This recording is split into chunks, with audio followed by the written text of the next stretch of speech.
Hello.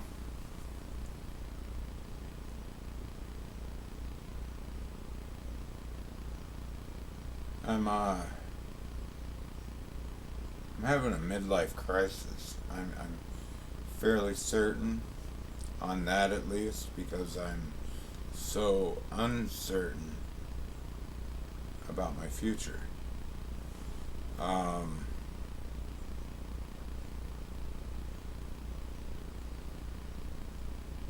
I feel like human resources is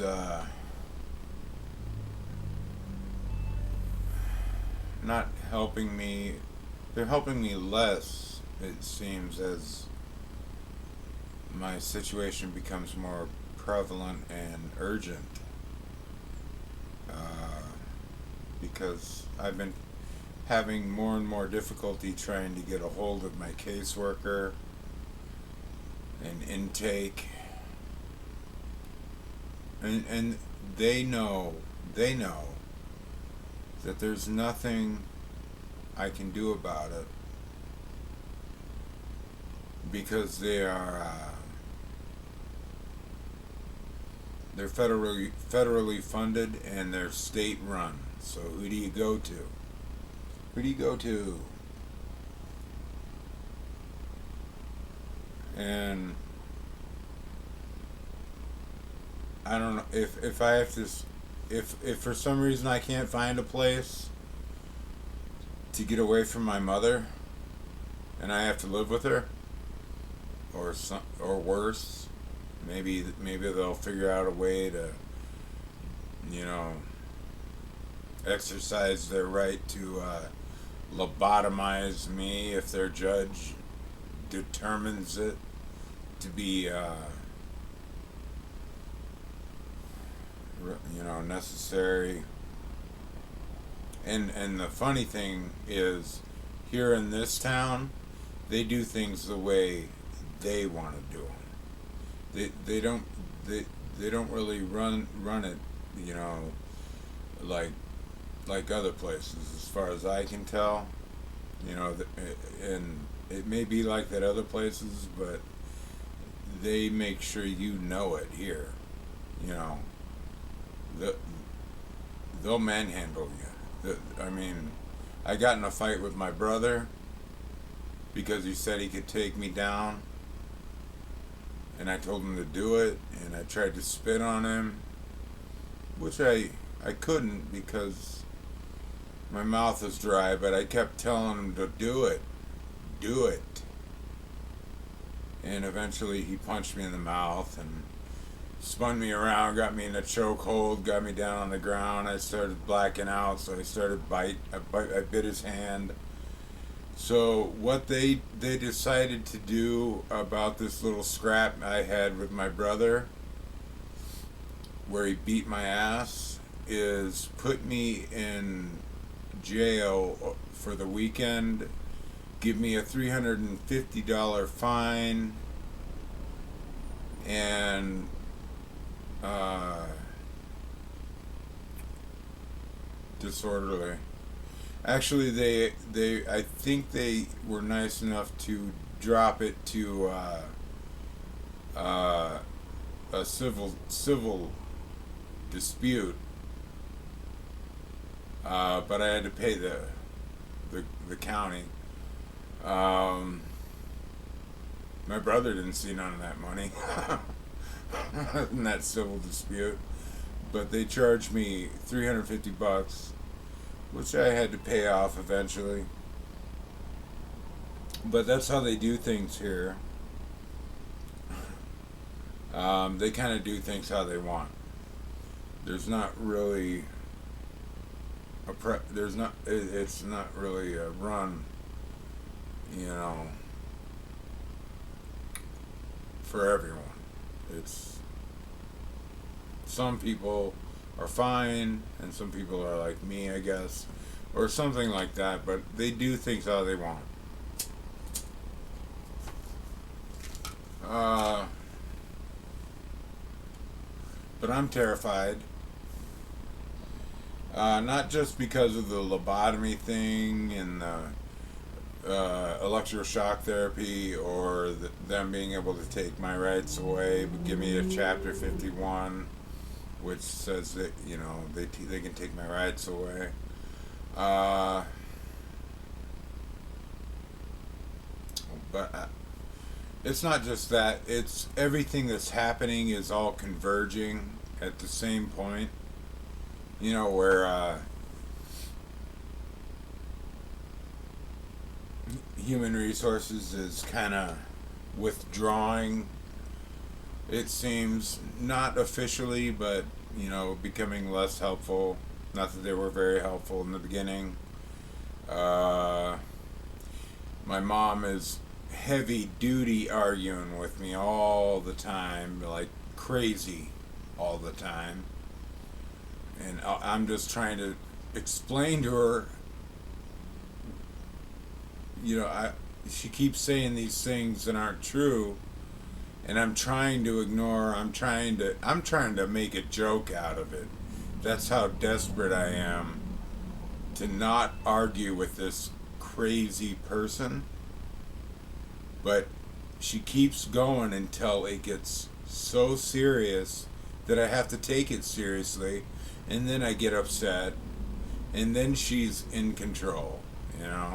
She got what she wanted. And she keeps me going. And human resources. I mean, my caseworker, he's like, "Have you been taking your meds?" And yes, I've been taking my meds.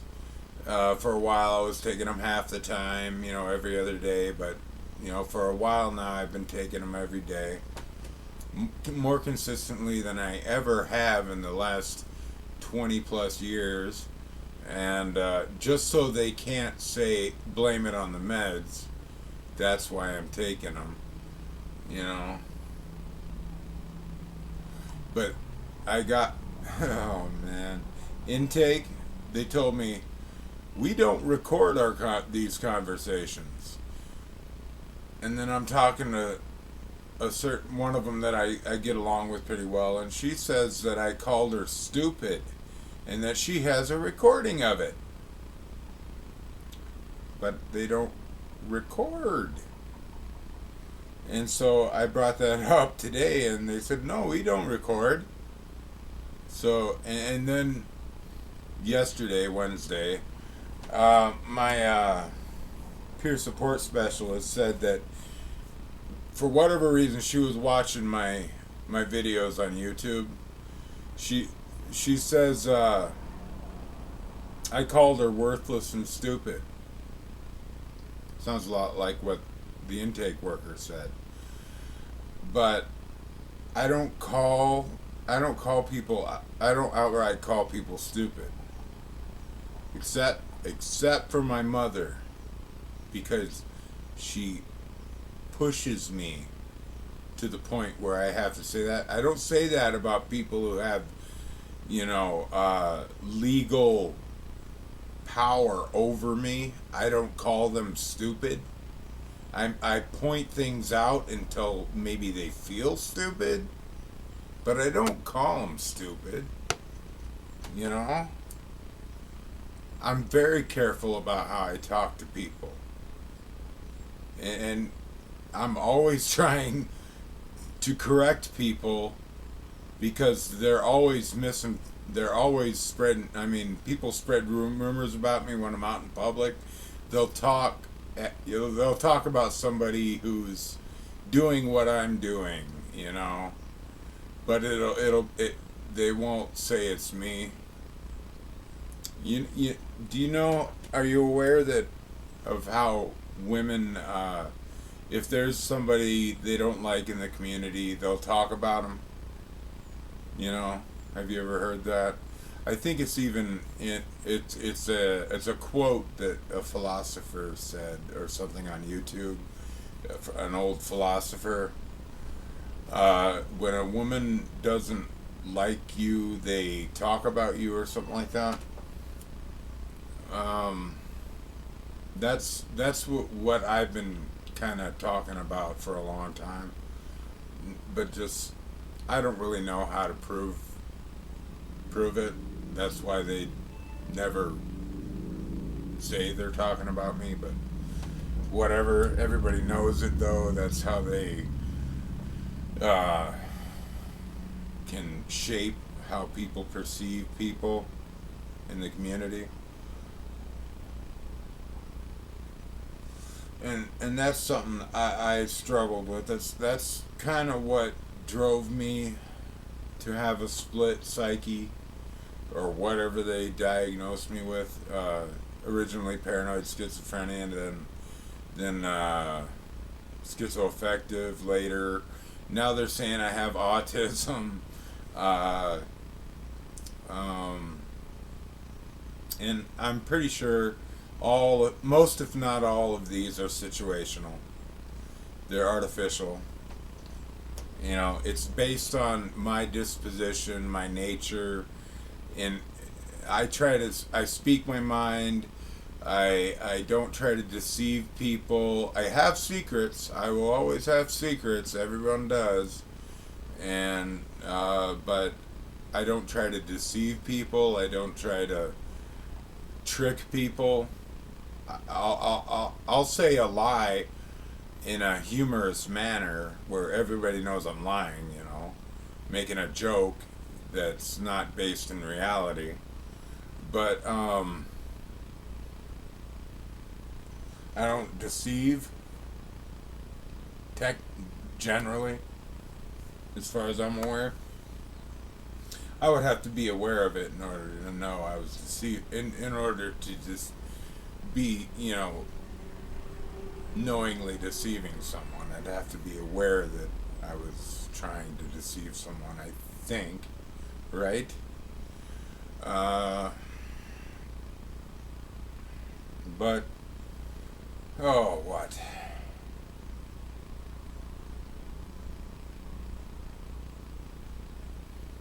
It's just, oh, I'm so, I'm not scared. I'm not scared because I don't know what's going to happen in the future, or I'm scared of change. I'm scared because of the way things are going in in such a manner that, you know, it seems orchestrated. You know, everything's happening so perfectly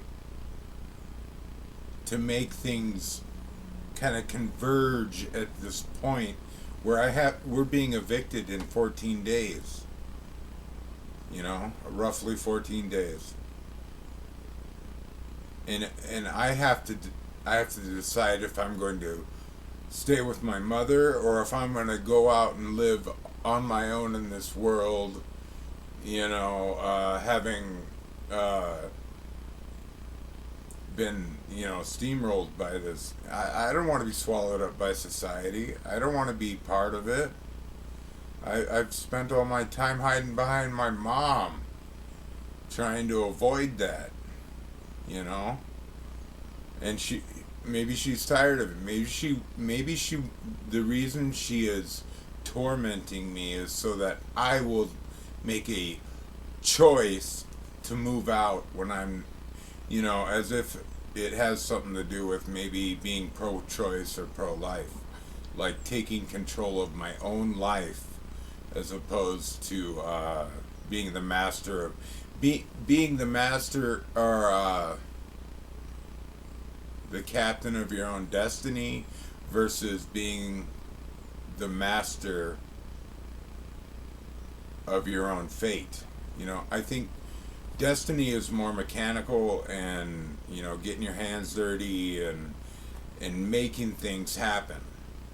I think fate is learning how to work, you know, with what you're given, you know, the life you're given.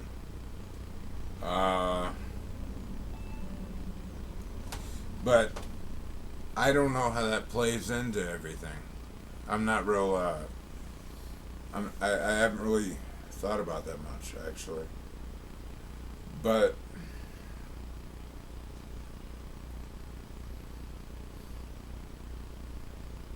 I don't know what to do. I don't know what to do. I'm probably gonna lose most of my stuff, whatever happens. I hurt my back, so I can't move the stuff on my own. Otherwise, I'd move it into a storage shed and maybe even live in a hotel like they want me to. An overpriced. He told me that it's $350 a week to live in a motel right now. A bad motel. That's over $1,000 a month. What is that? That's 3, 6, 9, 12 plus 200. I'll have $100 left to survive on, living in a room with, because I get about $1,500 a month. Not that I need to tell you that, but I how do they expect me to live? Who's gonna rent to me? You know, unless I get subsidized, which is I have to wait for, which means I will have to move into a motel until one becomes available. You know, paying 1,400. Maybe they have a monthly rate where it's only like $1,000 a month or something like that. But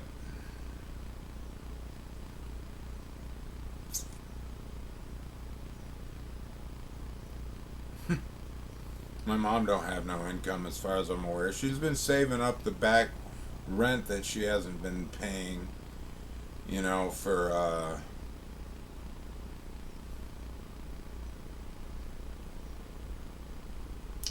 while now. I really shouldn't be talking about this on YouTube, but I have no one to tell. There's nobody that can help me. Nobody's gonna get involved with whatever's controlling my life. You know, it's got to be something pretty heavy, like the government or something. You know, that's got their thumb on me, or something, or some mafia organization or something, or both. Maybe they're the same thing. Uh, Democrats are mob rule, right? Um, but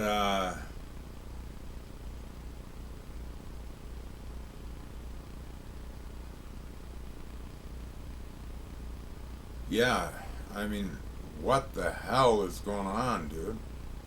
What am I gonna do? What can I do? What can I do? There's nothing.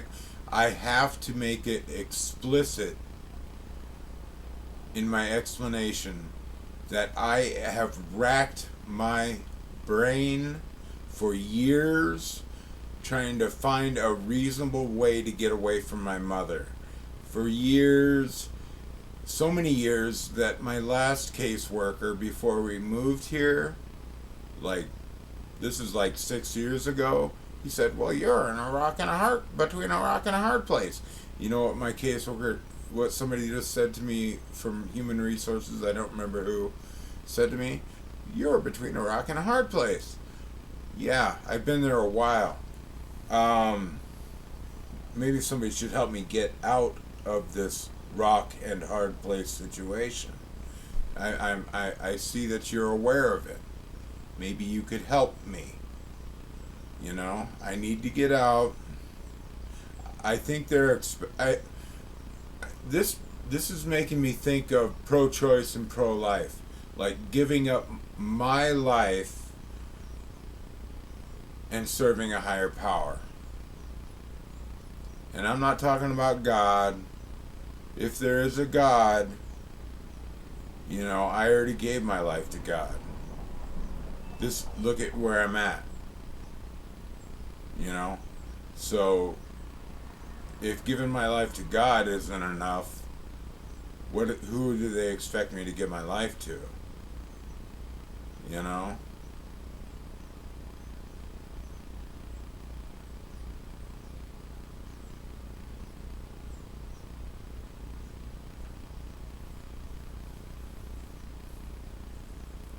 There, there, they're always talking about, what do I want? What do you want, Richard? What do you want? There's nothing in this world that I would be willing to pay the price to attain, other than what I get. I work with what I get. That's life. Making choices and decisions and affecting the world, impacting people. I'm not into that. I'm not into being impacted. I want to live my life. I don't want people impacting my life. And I don't want to impact other people's life, especially negatively, like they have mine. They talk about make an impact, No, don't. Let people live. Live and let live. You know what I'm saying? Don't impact someone's life. Don't end someone's way of life. Don't end someone's way of life. Don't even try. You worry about you and how you live. You don't worry about how other people are living, unless they're worried about how you're living. Then you say, please stop. Okay? Let me live. I'm okay. I'm okay. I'm definitely okay if you're okay. If you're okay, I'm definitely okay. Okay? I don't need people's shit. I've been putting up with people's shit for so long. They put their shit on my plate all fucking day. I don't even know who these people are. Because I'm just so overwhelmed with stress. I see things, right? While I'm talking about that, I look over and I see this box right here. It says food for kids. Me, I mean, maybe it is a dog eat dog world. Maybe we are all a bunch feeding off each other. I don't know.